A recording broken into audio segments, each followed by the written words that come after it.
Aujourd'hui, en conjugaison, vous allez travailler sur les temps composés. Les temps composés, qu'est-ce que c'est? Dans temps composé, vous avez d'abord le mot temps qui indique le passé, le présent ou le futur de l'action que vous êtes en train de décrire. Et puis, vous avez l'adjectif composé.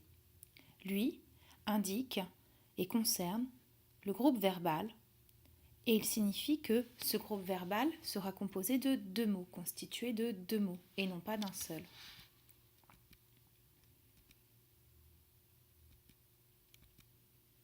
Les temps composés se composent donc d'un auxiliaire, être ou avoir, auquel on ajoute le verbe sous la forme du participe passé. Par exemple, dans la phrase Marc se sera promené, l'auxiliaire est sera, qui est l'auxiliaire être au futur, et le participe passé promené. Vous retrouvez les mêmes constructions dans elle s'était essuyée avec une serviette, le jardinier a élagué le tilleul du jardin, j'aurais pris cette route si je l'avais vue, et enfin mes cheveux sont devenus blancs.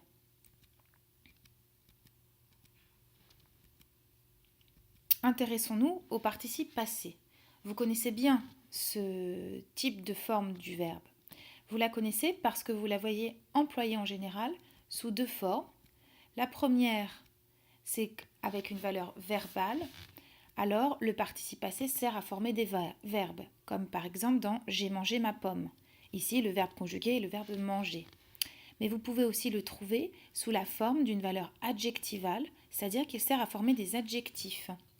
Ma pomme mangée, je suis partie.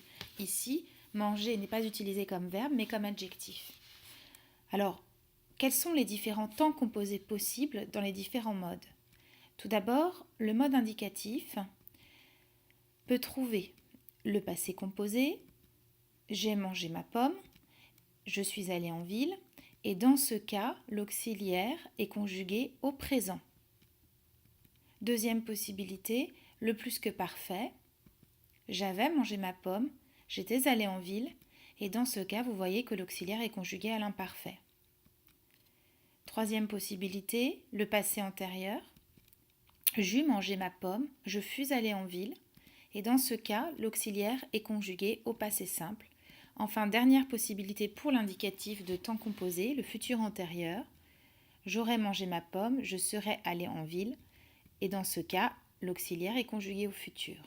Voilà pour les temps composés de l'indicatif. Passons maintenant au temps composé du subjonctif.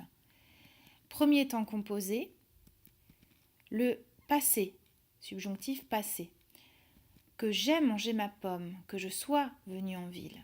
Et vous voyez ici les auxiliaires conjugués au présent du subjonctif. Deuxième possibilité, plus que parfait du subjonctif, que j'eusse mangé ma pomme, que je fusse allé en ville. Et vous voyez ici l'auxiliaire conjugué à l'imparfait du subjonctif. Voilà les deux temps composés possibles pour le mode subjonctif. Il nous reste deux modes, le conditionnel et l'infinitif. Commençons donc par le conditionnel. Vous avez donc le conditionnel passé qui appartient au temps composé. J'aurais mangé ma pomme, je serais allé en ville. Ici, l'auxiliaire est conjugué au conditionnel présent. Et l'infinitif passé, avoir mangé ma pomme, être allé en ville. Ici, l'auxiliaire est conjugué à l'infinitif. Voilà, vous avez fait le tour des temps composés et vous êtes devenu expert.